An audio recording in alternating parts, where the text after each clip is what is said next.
Hola, ¿cómo estás? Muy buenas tardes, me da mucho gusto saludarte el día de hoy. Te estoy saludando, Darío Rodríguez, desde la Fábrica de Conocimiento y hoy vamos a platicar un tema muy interesante. Como vemos en pantalla, el tema de hoy es tres estrategias para aprender haciendo. ¿Enseñas habilidades o enseñas teoría? Te voy a explicar por qué es importante este tema. Fíjate que hace unos días platicaba con un colaborador de una empresa armadora automotriz aquí en el Bajío, muy importante a nivel internacional. Y le preguntaba yo cómo es su sistema de capacitación. Y esta persona me decía que cuando un nuevo ingreso se integra a la empresa, les dan tres manuales. Uno se lo explican en un mes, en una sesión presencial, puramente expositiva, y los otros dos se los dejan para que los aprendan ya en el puesto de trabajo, sin ningún programa formal, pues solitos, básicamente, dos manuales como de 120 páginas cada uno. Ahora, ¿por qué esto es relevante? Porque bueno, creo que todos los que nos hemos dedicado, nos dedicamos a la capacitación, pues nos ha tocado que nuestros clientes internos o externos nos digan, oye, es que yo no quiero que les enseñes pura teoría, oye, es que quiero que la capacitación sea pues más dinámica, más entretenida, porque luego viene la gente y dice que nada más se van a aburrir a la capacitación. Si le das a la siguiente, Víctor, por favor, para ilustrar esto que estamos platicando. Y creo que esto es algo muy común. Y la verdad es que a mí, cuando yo daba los cursos en las empresas, la verdad es que a mí no me gustaba que me dijeran eso. No me gustaba que me dijeran que mi capacitación era aburrida.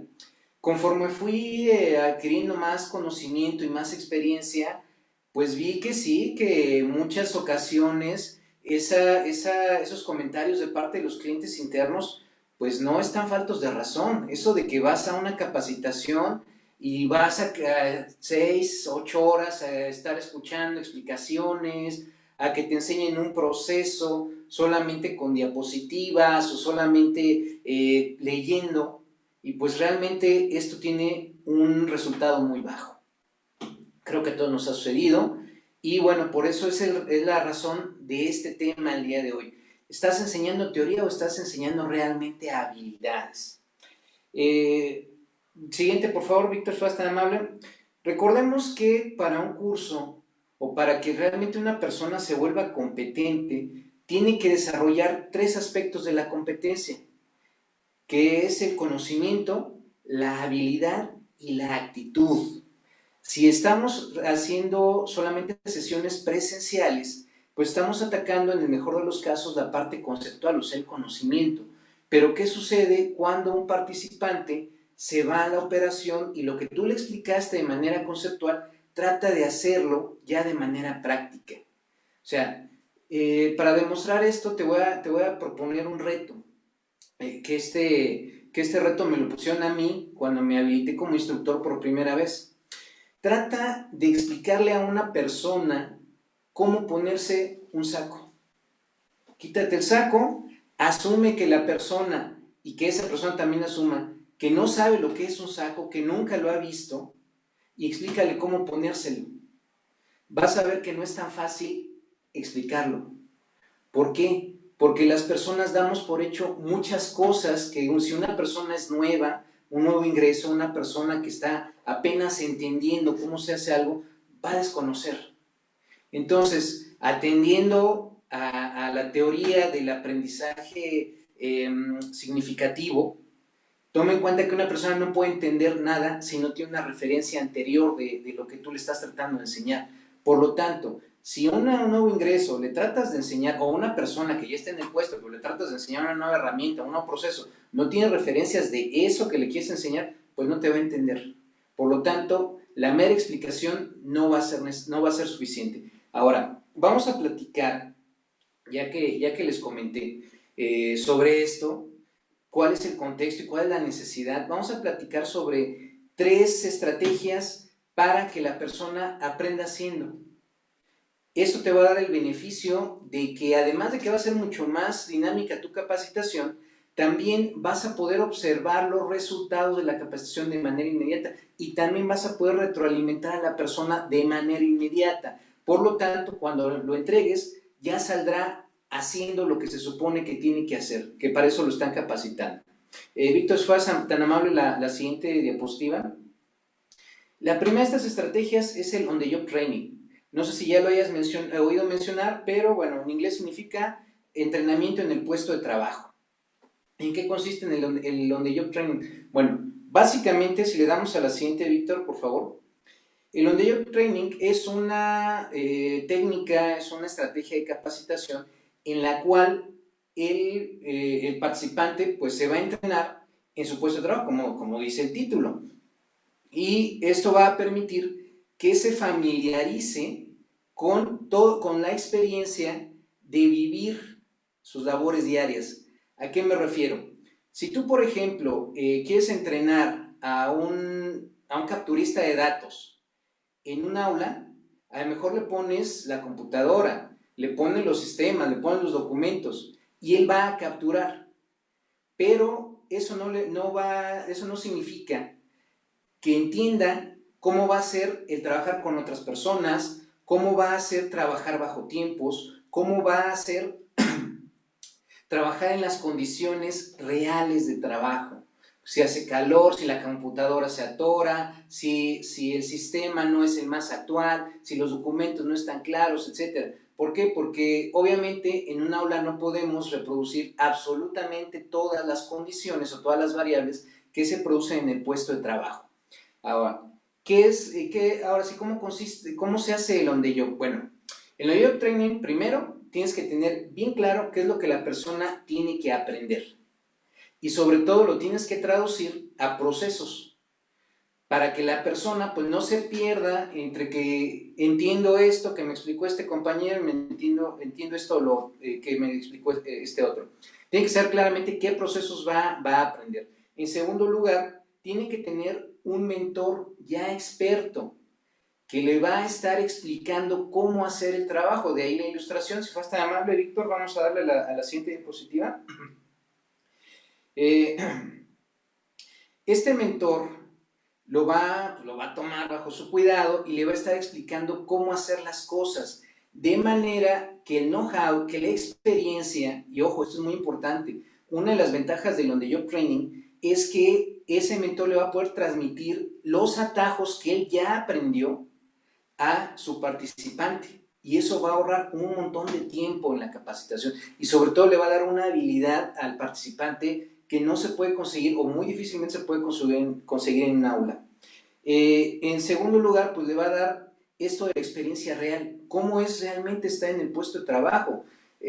Cuando trabajaba en el call center que les he platicado anteriormente, y esto también lo vi en las empresas de transporte, el capacitando pues le explicas, entiende, saca dieces, pero cuando lo pones ya enfrente de la diadema o del volante, perdón, muchas veces pues se paniquean. A mí me tocó ver en ambos casos gente que renunciaba en ese momento.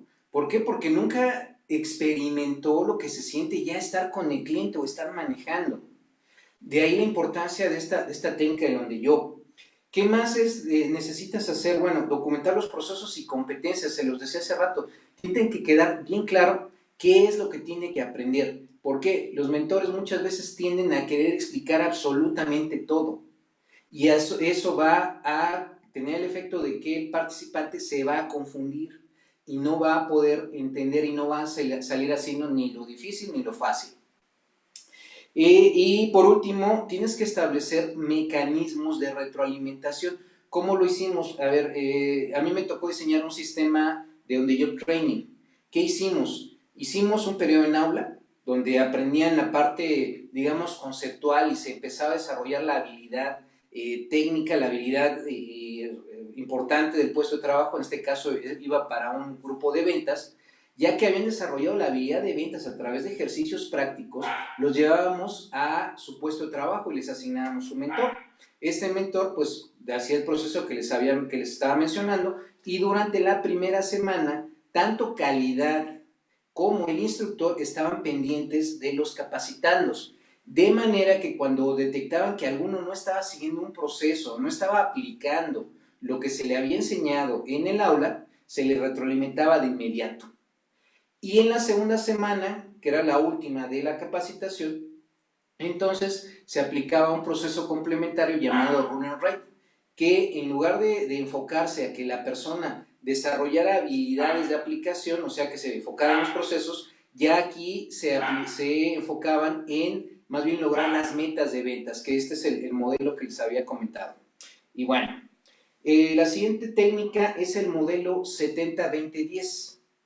Este modelo 70-20-10 es también un modelo en el cual la capacitación se va a enfocar mínimamente al aula. Probablemente ya lo hayas escuchado mencionar.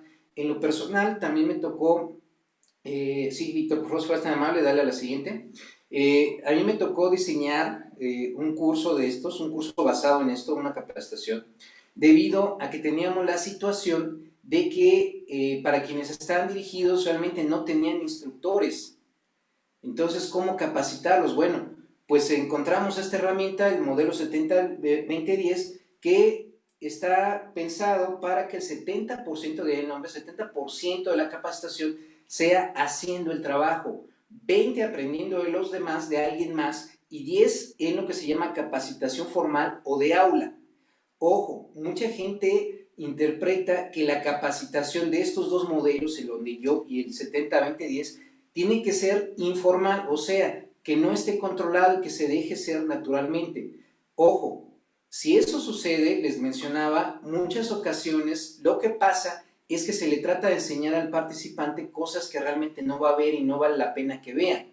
Y por lo tanto se va a confundir y la capacitación que estaba pensada para un periodo determinado se va a extender, y esto también va a extender la curva de aprendizaje, causando obviamente que se desperdicien los recursos y el tiempo del participante y de la empresa. Bueno, a ver, Víctor, si le das a la siguiente, por favor.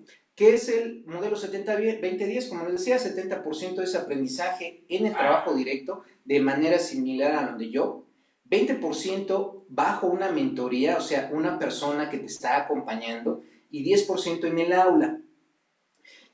Tú puedes diseñar un curso como este que te mencionaba, en el cual el 10% de la capacitación en el aula se le encargamos al gerente y a los supervisores. Les dimos su carta descriptiva, les dimos su manual del instructor y les dimos todos los materiales, pensando obviamente en que el instructor y el gerente, no, el supervisor y el gerente no tenían el tiempo que tiene un instructor pues para capacitar, porque ellos tenían que estar viendo a su propio personal.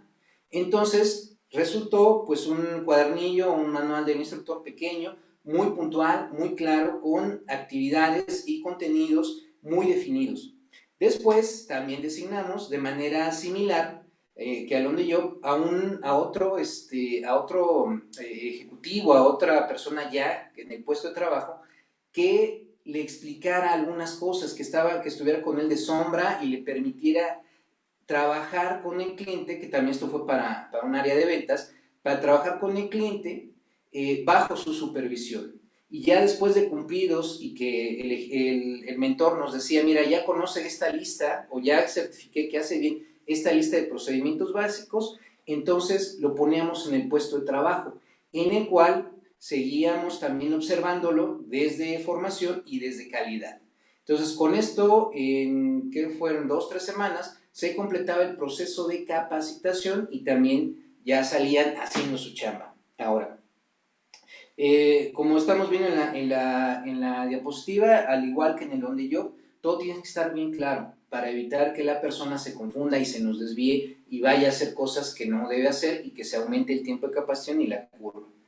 Y por último, como aquí va a estar mucho tiempo solo, necesita que se le supervise continuamente. Formación, la operación y calidad, aquí tienen que trabajar los tres de manera conjunta, porque si no, se va a echar a perder el proceso. Y por último, igual que en de donde yo, pues es muy fácil retroalimentar a las personas. En cuanto se observa algo, hay que retroalimentarlo para evitar esas desviaciones que les mencionaba. Y la última estrategia para enseñar para aprender haciendo es el aprendizaje orientado al proceso. Si le puedes dar a la siguiente, Víctor, por favor. Este aprendizaje orientado al proceso es una forma de aprendizaje que le dio a Finlandia, si lo has escuchado mencionar a Finlandia, uno de sus primeros lugares en en el sistema educativo mundial. ¿En qué consiste? A ver, para comenzar, esto está pensado para que la persona, el educando o el participante, no adquiera absolutamente ningún aprendizaje que realmente no vaya a utilizar, o sea, es muy práctico. Los finlandeses se dieron cuenta que en muchas ocasiones las personas no aprenden, no porque no puedan, no porque no quieran, no sean inteligentes, sino por cómo la información les llega.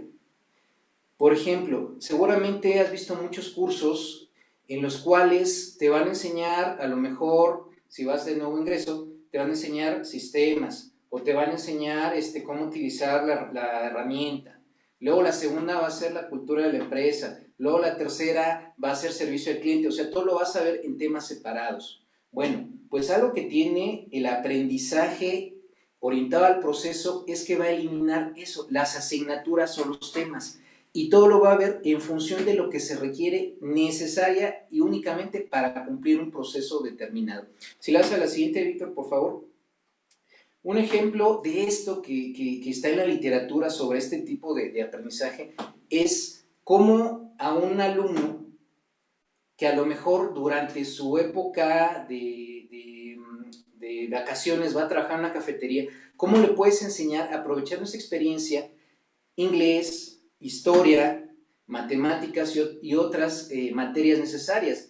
Bueno, pues le pones un caso en el cual tiene que atender a una persona extranjera y la extranjera le va a preguntar sobre la historia local. Entonces, solamente va a aprender exactamente lo que necesita para resolver esa situación. Acá, ¿cómo lo aplicamos nosotros? Esto fue de atención a clientes. Diseñamos situaciones en las cuales la persona a lo mejor tendría al final que decirle a un cliente cómo utilizar su tarjeta de débito, se me ocurre. Entonces, pues vamos a explicar solamente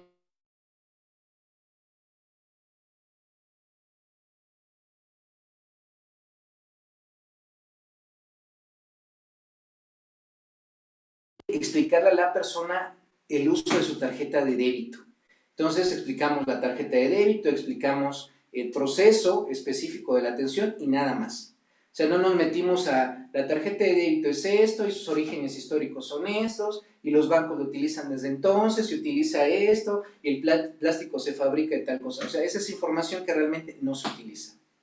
Ahora, esto tiene la ventaja de que se va a reproducir en el aula de una manera muy, muy cercana. ¿Cuál es la experiencia que tu colaborador va a vivir ejecutando el proceso en la vida real? Por ejemplo, la cuestión les hablaba de las empresas de transporte, que esto aplica para muchos. ¿Cómo conducir el tráiler? Bueno, pues igual, le puedes a lo mejor enseñar las leyes que aplican en la Secretaría del Trabajo o de la Secretaría de Comunicaciones y Transportes, pero eso no lo va a capacitar para manejar el tráiler, si tú lo que quieres es que ya lo haga. A lo mejor ese contenido se lo das aparte, se lo das en una cápsula, se lo das a lo mejor en un código QR o de otra manera, pero a ti lo que te interesa para que produzca es que ya utilice el tráiler. Entonces, con esto del aprendizaje orientado al proceso, puedes enseñárselo de manera mucho más rápida y ágil que si lo hicieras de manera tradicional. Y bueno, con esto vamos a terminar el tema. Espero que te haya sido útil, espero que esto te dé ideas. Ojo, acuérdate que no estoy pretendiendo ser una cátedra, lo que pretendo hacer es darte ideas sobre cómo resolver los problemas diarios de un instructor, que bueno, que creo que muchos lo hemos vivido. Te recuerdo, tenemos actualmente en la Fábrica de Conocimiento la certificación como consultor, ¿no es cierto?, como facilitador consultor experto, que te va a dar este tipo de ideas, más aparte otras técnicas o tendencias disruptivas en capacitación para que tu capacitación sea medible y sobre todo puedas demostrar cómo le estás contribuyendo a la empresa. Vamos a dejarlo el día de hoy en este punto. Te agradezco mucho que me hayas prestado atención. Te deseo muy buena tarde y nos vemos en 8 días. Descansa.